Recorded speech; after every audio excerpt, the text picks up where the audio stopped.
Сәлем құрметті көрермен, осы кезге дейін маған видеоға музыканы қайдан аласың деген сұрақтар жиі қойылатын. Осы видеода музыканы қай жерден табуға болатынын және де iPhone-да видеоны монтаждап жатқан кезде программада музыканы қалай қою керектігін көрсететін боламын. Менің мобилографиямен айналысып келе жатқаныма 5 жылдан асты. 2016 жылы iPhone 5s телефоны хит болып тұрған кезде оны сатып алып, жүрген жерінде фото, видео түсіріп жүруші едім. Сондағы мақсат естелік ретінде сақтап қою. Негізі әкемде архив сақтағанды ұнатқан. Той томалақтан бөлек үйде кішігірім отбасылық жиналыс болған кезде де тапсырыспен операторды шақыртып тұрған. Содан үйде 2 чемодан видеокассеталар жатыр. iPhone 5, 6, 7 шыққан жылдары Телеграмды қолданушы адамдар саусақпен санарлық еді. Ол кезде барлығы музыка тыңдау үшін ВКонтакте желісін қолданды. Көбісі айтып жүруші еді, ВКонтактені тек музыка тыңдау үшін қолданамын деп. Мен де соның қатарында едім. Ол жылдары тікелей ВКонтактенің музыка деген бөлімнен кез келген музыканы жаздыратын ыңғайлы программалар болушы еді. Олар уақыт өте келе жойылып кетті. Әрине ВКонтакте бастығы Павел Дуровқа ұнамаған болар. Себебі бұл компания уақыт өте ВКонтактеде музыка тыңдауды ақылы қылып жіберді. Тіпті тыңдап жатқан кезде телефонның беті өшіп қалса, музыка да өшіп қалатын дәрежеге жетті. Осы жылы, яғни 2021 жылдың 27 тамызынан бастап ВКонтактеде музыканы тікелей өзіне жаздыруға мүмкіндік жасап қойды. Әрине ақылы түрде. Айына 1300 теңге төлеп тұрасыз және кез келген музыканы жаздыра аласыз. Өз басым ВКонтактеден ұнатқан музыканы әлі күнге дейін жаздырамын. Егер компьютерден болса, тегін VK Music деген программа бар, ал iPhone-нан болса, Documents деген программаның браузерінен жаздырамын. Documents программасы арқылы музыка жаздыратын болсам, бұл программа негізі музыка жаздыратын программа емес. Бұл файлдарды ашатын программа, бұның ішіндегі бізге керегі браузер. Қазір көрсететін боламын. Алдымен біз ВКонтактеден аудиозапись таңдап алайық. ВКонтакте кіргеннен кейін сіз өзіңіздің аудиозапись, яғни плюсті басып, добавить етіп қойған, сақтап қойған музыкалардан ішінен таңдайтын боламыз. Мінекей, мысалға соңғы добавить еткендерім stay'ді жаздыратын болам. Алдымен Documents программасын ашамыз. Браузерге кіреміз. Браузерге кіргеннен кейін мына жерге KISS VK 2S vk.com деп жазамыз.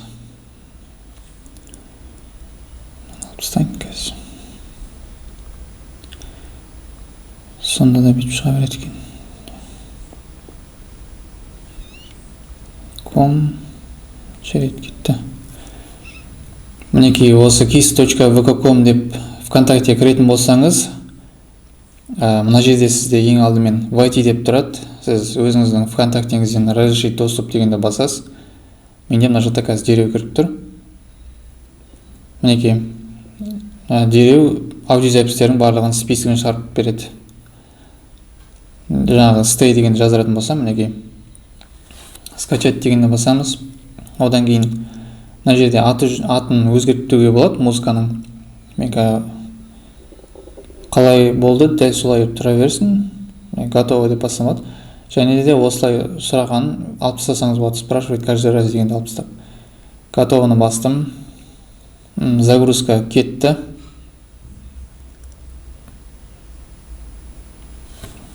Так, мына жерден ашсаңыз да болады. Мен қазір мына жақтан көрсетейін. Қай жерге келіп түсетін. Қайтадан файлға өтеміз. Астындағы загрузка келіп түседі ол. Китлары, мінекей. Загрузка келіп түсті. Енді бұны телефонның памятіне қалай алып келеміз. Үстіне басамыз. Мына 3 нүктені басамыз. Одан кейін поделиться, сохранить файлы дейсіз. И music. Жаңағы Телеграмда сохранить еткен сияқты. Мінекей, Телеграмна болсын, Documents'тен болсын, сіздегі ең негізгі мақсат осы My файлы дегенге әкеп түсіру. Одан кейін кез келген приложениеден My файлы деген ашқан кезде ана музыкалардың барлығы сізге көрініп тұратын болады. Ал енді Телеграмға келетін болсақ, менің пікірімше қазіргі таңда музыка тыңдаушылардың 90% осы желіден кино, сериалдарды және музыканы жаздыратын шығар деп ойлаймын. Себебі 2019 жылдан бері Қазақстанда Телеграм желісі кеңінен қолданыла бастады. Өз басым кейбір музыкаларды Телеграмда музыкаға арналған группалардан жаздырамын. Оларды айта кетсем, біріншісі Music for the Video. Бұл қазақтар отыратын чат, әркім өзіне ұнаған музыкалармен бөлісіп отырады. Оның ішінде қазақшасы да бар, ағылшыншасы да бар. және орысшасы да бар. Тіпті қазіргі кезде TikTok-тағы трендке айналып жатқан музыкаларды салып отырады. Екіншісі және үшіншісі музыка для видео. Екеуінде аты бірдей, бірақ екеуі екі түрлі группа. Олардың ішінде кез келген жанрға арналған музыка болады. Рекламный роликтерге кейде сол группадан алушы едім. Онда музыканың жанрларға бөлінгенін біз хэштегтерден байқай аламыз. Әр списоктың үстінде былай жазылып тұрады. Музыка для аэросъемки, фотосъемки, рекламы, документалки деген сияқты бөліп қояды. Іздеуге өте ыңғайлы. Бәрінің темасы, жанры жазылып тұрады. Тіпті хэштегтің үстіне бір рет бассаңыз да ұқсастарын шығарып береді. Достар, әрбір видеоның сәнін ашатын музыка болып келеді. Мен қазір Телеграмда музыканы жүктеп, одан кейін VN программасында оны қойып көрсететін болам. Бұны көбісі біле бермейді, музыканы қойып қоюды видеоға. Мен мына жақта Телеграмда закрытый өзіме канал ашып қойдым. Ол жерде тек өзім ғана отырам. Және бұл группаға мен өзіме ұнаған музыкалардың барлығын переслать етіп отырам. Мінекей мысалы. Қазір дәл осы музыканы VN-да видеоның үстіне қойып көрсететін болам. Мінекей осы видеоны. Мінекей Телеграмда бір аудиозаписті былай плейді басқаннан кейін мына жақта жоғары жағында тұрады. Осыған басып, жоғары қарай стрелка тұрады. Осыған бір рет басасыз. Одан кейін тағы да жоғары стрелка тұрады. Осыны басасыз. Және бұл жерде сізге керегі сохранить файлы. Файл дегеніміз бұл осы iPhone-ның памятіндегі файлдар болып келеді. Міне файлы осы жерге келіп түсетін болады. Қазір. Осы жерге келіп түсетін болады. Бізге осы телефонның памятіне жүктеп алу қажет. Сохранить файлы. Мен music деген группаға, music деген папкаға сақтайтын боламын. Мен сохранить бастым. Атын жаттап аламыз. Resourceful Revolution дейді. Енді мына VN-ді ашамыз. VN-ді ашқаннан кейін мен бір видео дайындап қойдым. Сол видеоның үстіне қоятын боламын. Мен бұл Detailing Time-ға машинаға қызмет көрсететін орталыққа түсірген видео еді бұл. Өзінің музыкасы да қазір жақсы. Ритмге сай жасап көрейін, қазір көрсетейін, мінекей.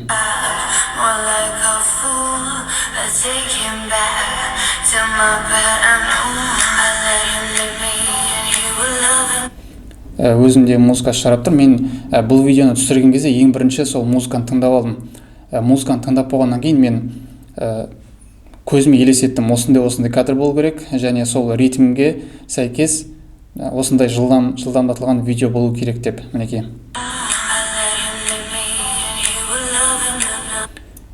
Ортасында ғана биттік видеоны естіп тұр, сол кезде резко ауысып кетіп жатыр осылай. Мінекей жаңағы музыканы қойып көрсетейін, енді нажмите здесь, чтобы добавить музыку деп тұр. Осын басамыз, музыка дегенді басамыз. Ал телефонның өзінде файлы деген папка болатын болса, VN-ның өзінде мына жерде папка, яғни добавить комнату деп тұр. Осындай ашып аласыз. Сізде мына жерде music деп тұрмауы мүмкін. Добавить комнатуды басып, создать канал дейсіз. Осы программаның ішінде music дегенді бастым. Одан кейін music емес, мына жерде міне более дегенді басып, import is files файлының ішінен жүктеу. Міне music дегенге жаздым. Менде жаңа мынау қателеспесем, осы өлең аты өзгеріп кетуі мүмкін, себебі 13:41 қазіргі уақытты көрсетіп тұр. Music дегенді таңдап басып алдым. Musicтің ішіне шығатын болды. Мінекей дәл сол өлең Resourceful Revolution. Использовать деген басамыз. Одан кейін біздің музыкамыз 53 секунд болып тұр. Дәл сондай қылып кесіп алатындай қылып таңдап алуымыз керек. Қай жерінен басталсын деген сияқты. Маған мысалға міне бас жағынан керек. Осы жерден громкость таңдап алуға болады. Осы жерден птичканы басам. Мінекей. Мына видеоның өзіндегі музыканы қазір пока өшіріп тастайын. Громкость. Мінекей. Осылай сіз музыканы iPhone-ға жүктеп осылай қоятын боласыз. Достар, егер сізге музыка без авторских прав керек болатын болса, яғни авторлық құқығы жоқ музыкалар, YouTube поисқа кіресте no copyright music десеңіз, списігі шығатын болады мінекей. No copyright music, epic, dynamic, динамичный, epic деген киношный музыкалар. Осыны басатын болсаңыз, сізге көптеген версия, тіпті осындай каналдар да бар. Қараңыз, мысалы 31 миллион подписчик.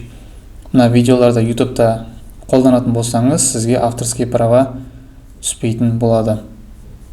Және де достар, қазіргі кезде мобилографтардан байқап жүрсеңіз, битовый өлеңдер қазір хит болып кетті. Мысалы, әр битті переходтар жүргізеді. Мысалы, көбінесе көлікте түсіретін мобилографтар оны қолданады.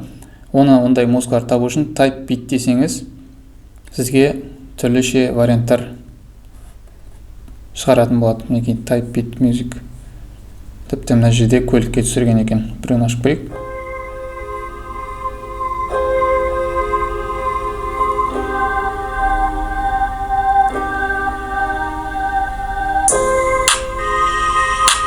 Достар, осы видео сізге пайдалы болса, лайк басып, қолдап отыруды және арнама тіркелуді ұмытпаймыз. Келесі видео сабақта көріскенше сау болыңыздар.